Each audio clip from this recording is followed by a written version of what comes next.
안녕하세요. 춘천 한마음교회 이민영입니다. 저는 하나님과 세상 사이에서 가랑이 찢어질 뻔하다 부활하신 예수님을 만나 기쁘고 자유한 삶을 살게 된 제 간증을 나누려 합니다. 제가 대학생 때 더블린과 런던으로 어학연수를 갔는데요. 한국 친구들과 파티 자리에서 한 동생을 통해 신선한 충격을 받았던 기억이 있어요.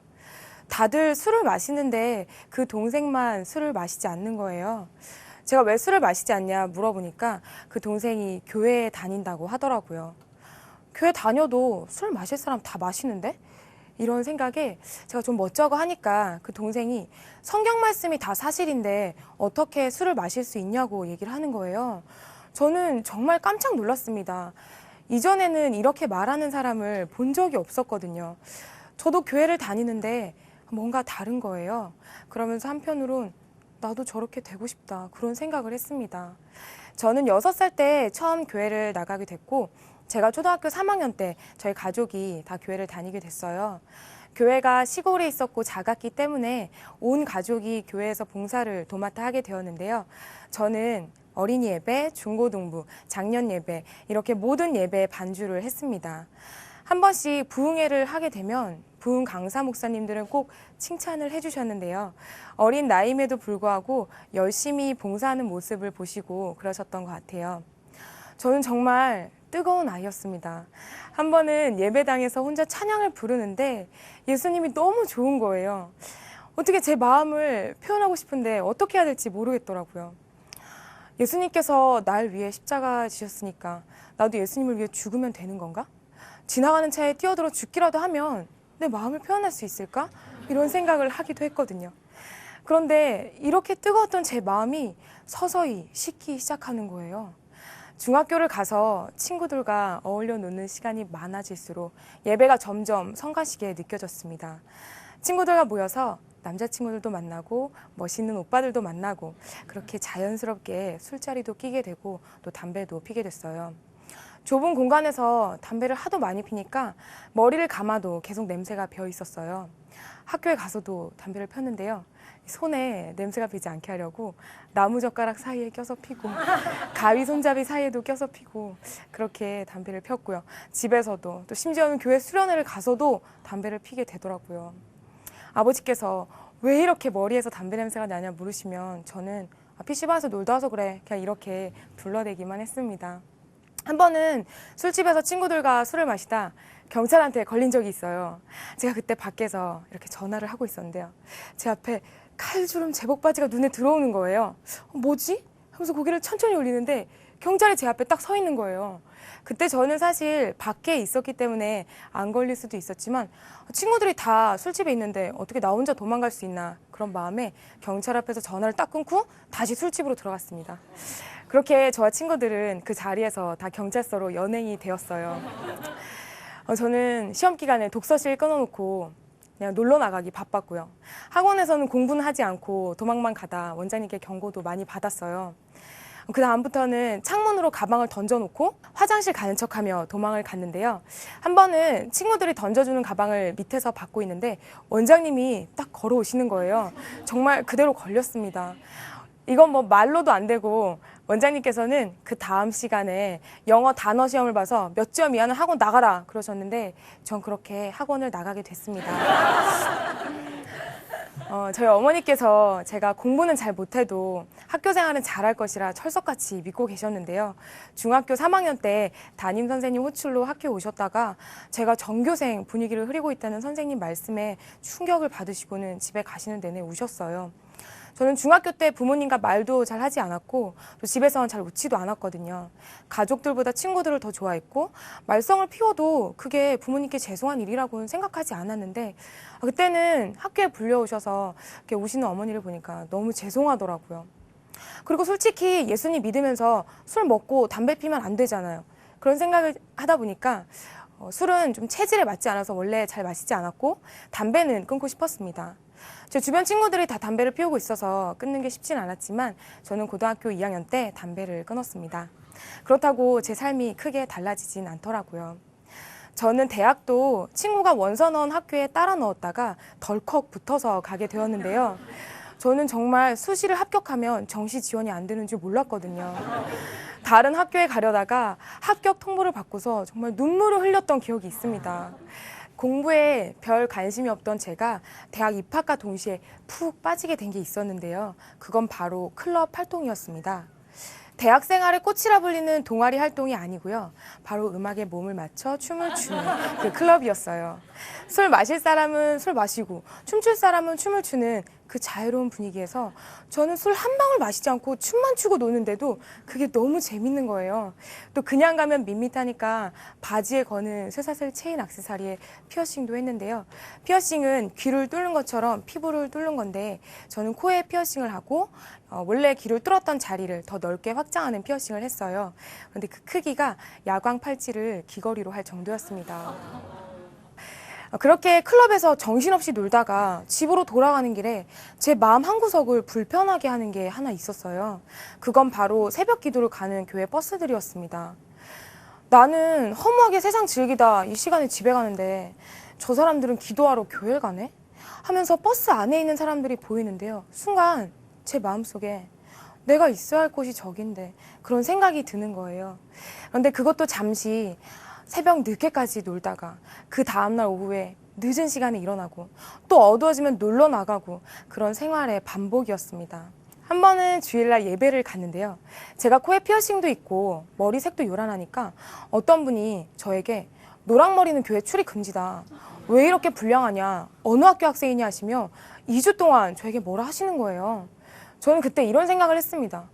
난 예수님은 좋은데 교회는 내 스타일이 아니다.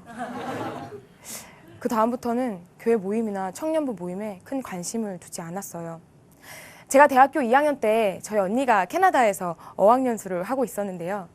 여름방학 때 언니에게 놀러갈 기회가 있었습니다. 거기서도 클럽을 갔죠. 때마침 버블 파티를 하더라고요. 그런데 정말 외국은 외국이었습니다. 클럽에 딱 들어섰는데 천장에서부터 거품이 내려와서는 온 사방 천지가 다 거품인 거예요. 한쪽에서 막 언니들이 수영복을 입고 춤을 추고 제가 그때 흑인 레게 스타일의 콘노 머리를 하고 있었는데요. 어떤 외국인은 저에게 오더니 머리 예쁘다며 이렇게 칭찬도 해주더라고요. 저에겐 정말 신세계였습니다. 저는 그 다음부터 다른 지역에 가면 꼭 그곳의 클럽을 방문하는 버릇이 생겼어요. 자유롭고 남들 시선 신경 쓰지 않고 제 스타일대로 놀 수 있다는 게 좋았고 무엇보다 음악의 한 비트 속에서 처음 본 사람과도 한마음 한뜻이 되어 놀 수 있다는 그런 클럽만의 분위기를 제가 너무 좋아했거든요. 그렇게 새벽 늦게까지 놀다가 그 다음날 전혀 다른 모습으로 착한 옷을 입고 주일날 예배를 드리는데요. 제 마음이 너무 찝찝하더라고요. 그런 와중에 성경 말씀이 다 사실인데 어떻게 술을 마시냐고 말하는 동생을 만나게 된 거예요. 그때 좀 충격을 받고 나도 교회에서 시간을 좀 많이 보내보자 그런 마음에 제가 다니던 한인교회 성가대도 지원하고 또 교회 세런들과도 함께하는 시간을 많이 가져보았어요. 그리고 수요 저녁 예배 시간에 1시간씩 기도도 드렸는데요. 정말 기도를 드리면 드릴수록 느는 건 눈물밖에 없더라고요. 저는 교회에서 하는 성가대 활동을 정말 좋아했어요. 마음에 걸리는 단 하나만 빼고요. 성가대원으로서 지켜야 할 지침 중 하나가 주일 예배 성가대를 서기 전날인 토요일은 정결하게 보내야 한다는 것이었는데요. 전 정말 한 번도 지키지 못했거든요. 성가대 활동은 좋은데 저 스스로 자격이 되질 않는 거예요. 나중에 죄책감에 난 이제 기도하면 눈물 흘릴 자격도 없다. 이제 교회를 가지 말아야 되나? 그런 생각이 들더라고요. 저는 정말 그때 하나님의 길과 세상의 길, 그 가운데 서 있는 것 같았습니다. 어학연수가 끝나가고 한국으로 돌아갈 날이 가까워지면서 점점 마음의 결단이 되기 시작하는 거예요. 이제 나도 예수님 제대로 믿자. 이참에 좀 완벽히 변화되게 수련회라도 참석했으면 좋겠다. 이런 마음이 있었는데요. 마음의 신음에도 응답하시는 하나님께서는 저희 친척 언니를 통해 한마음교회 여름 수련회를 참석하게 해주셨습니다. 처음 교회를 갔는데 무엇보다 청년들이 뜨겁게 예배 드리는 것을 보면서 그래, 이 교회다 하는 마음이 있었어요. 제 마음도 새로웠고 뜨겁게 예배도 드리니까 너무 좋더라고요.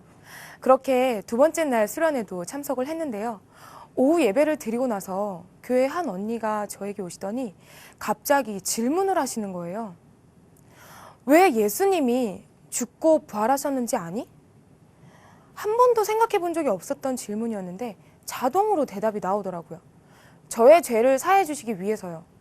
그러자 언니가 그럼 예수님이 부활하신 거 어떻게 믿을 수 있어? 하고 물으시는데 정말 단 한 번도 진지하게 생각해 본 적이 없었던 질문에 당황스러우면서도 한편으론 왜 지금 나한테 이런 걸 묻는 거야? 하는 언짢은 마음이 들더라고요. 그러자 언니가 너 동생 있지?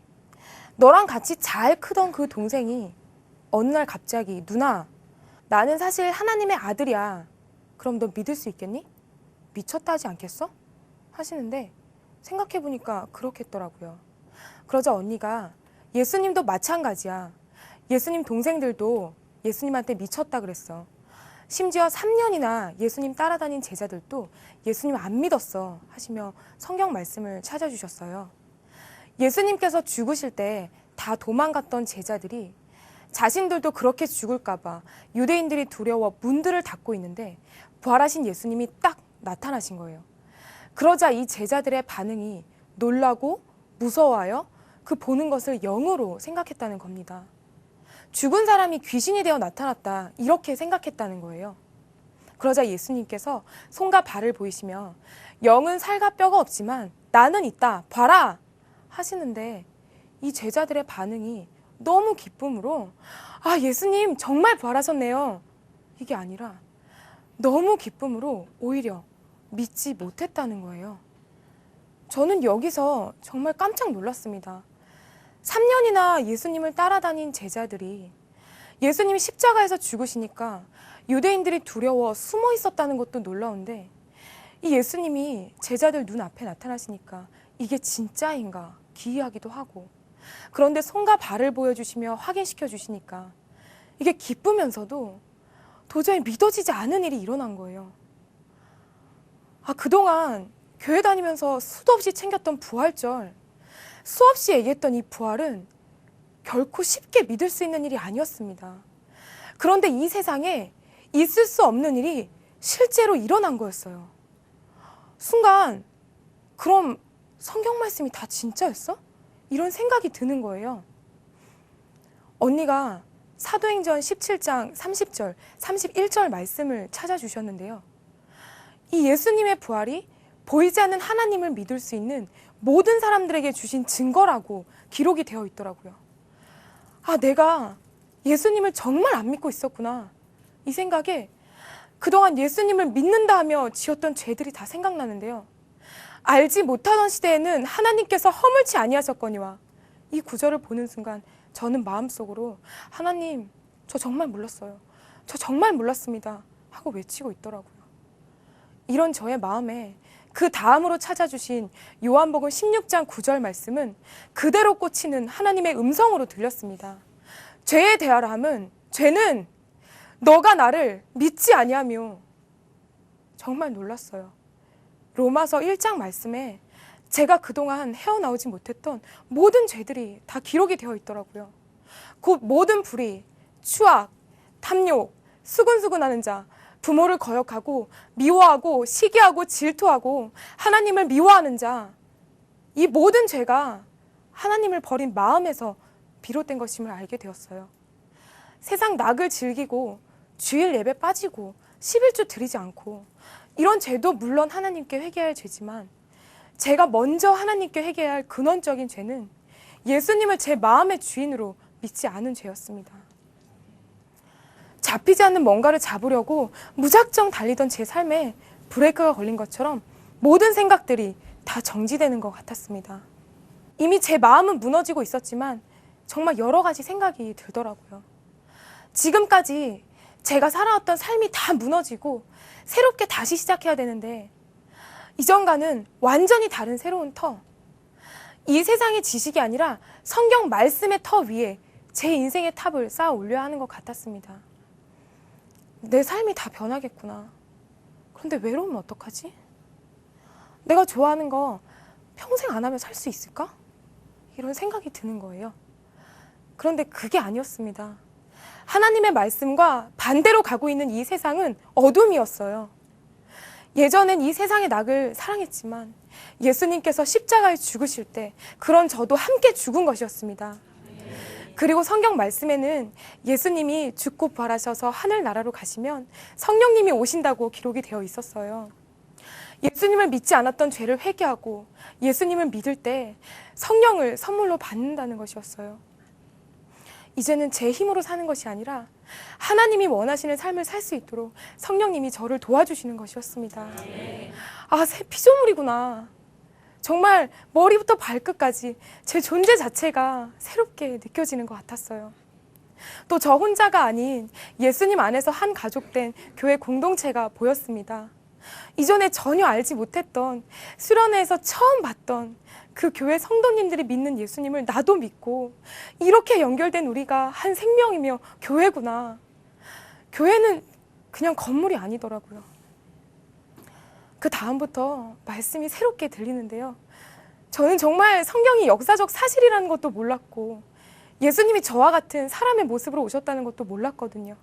그게 그렇게 제 삶에 중요하지 않았어요. 믿는다는 게 무엇인지, 무엇을 믿는지도 모른 채 그냥 믿고 있었던 거예요. 그동안 정말 제 상황과 환경에 맞춰 조각조각 알고 이해하고 있던 성경의 모든 말씀들이 하나로 연결되면서 이 성경이 무엇을 말하는지 단번에 믿어지는데 너무도 놀라웠습니다. 이런 예수님을 내가 그동안 정말 안 믿고 있었구나. 이 생각만 하면 눈물이 막 나다가도 지금도 살아계셔서 나의 주인 되어주셨다는 그 말씀에 너무도 기쁘더라고요. 저의 삶은 변하기 시작했습니다. 까칠한 성격과 어딘가 안정되지 못한 제 모습에 저희 어머니께서는 저에 대해 염려도 많이 하시고 신경도 많이 쓰셨는데요. 이전과는 전혀 다르게 변한 저를 보며 눈물을 흘리기까지 하시더라고요. 저는 정말 교회를 다니면서 입술로만 주여 주여 하고 예수님을 주인으로 믿지 못하게 하는 베어세력 마귀가 진짜 있다는 사실이 정말 충격이었어요. 그러니 더 이상 죄의 자리에 있을 수도 없고 죄를 짓고 싶지가 않더라고요. 제가 그렇게 좋아하던 클럽도 더 이상 가고 싶지가 않았습니다. 그 클럽 특유의 자유롭고 술 취한 분위기는 사람들의 혼을 어지럽히는 것처럼 느껴졌거든요. 무엇보다 영원한 기쁨을 맛보게 되니 사라질 한순간에 세상 낙은 더 이상 즐기고 싶지가 않았습니다. 정말 세상이 주는 즐거움과는 비교가 되질 않았어요. 이 기쁨이 얼마나 큰지 제가 새벽 예배를 마치고 집으로 돌아가는 길에 제 입에서 너무 행복하다 이런 말이 불쑥 나오더라고요. 이제는 저도 새벽 기도를 가는 차 안에서 밖을 보고 있습니다. 예전에는 취업 잘 되게 해주세요, 시험 잘 보게 해주세요 하며 다 저를 위해 하던 기도가 예수님을 믿지 않는 사람들에 대한 기도로 바뀌었어요. 주변 사람들을 만날 때마다 부활하신 예수님을 전하다 보니 주변에 신앙으로 고민하는 친구들을 저에게 소개시켜 주기도 하고 왜 이렇게 변했냐, 너무 변했다며 저의 모습에 놀라워하더라고요. 적당히 세상 장단에 맞추고 적당히 예수님 믿으며 사는 삶은 처음부터 죄에 굴복당한 삶이었어요. 제가 만약 이 부활하신 예수님을 만나지 못했다면 저는 여전히 예수님과 세상 사이에서 마음을 정하지 못하고 힘겨운 종교 생활만 했을 거예요. 부활하신 예수님을 만나 구원에 대한 확신과 이전과는 전혀 다른 기쁨과 자유함을 누리게 해주신 하나님을 찬양합니다. 감사합니다.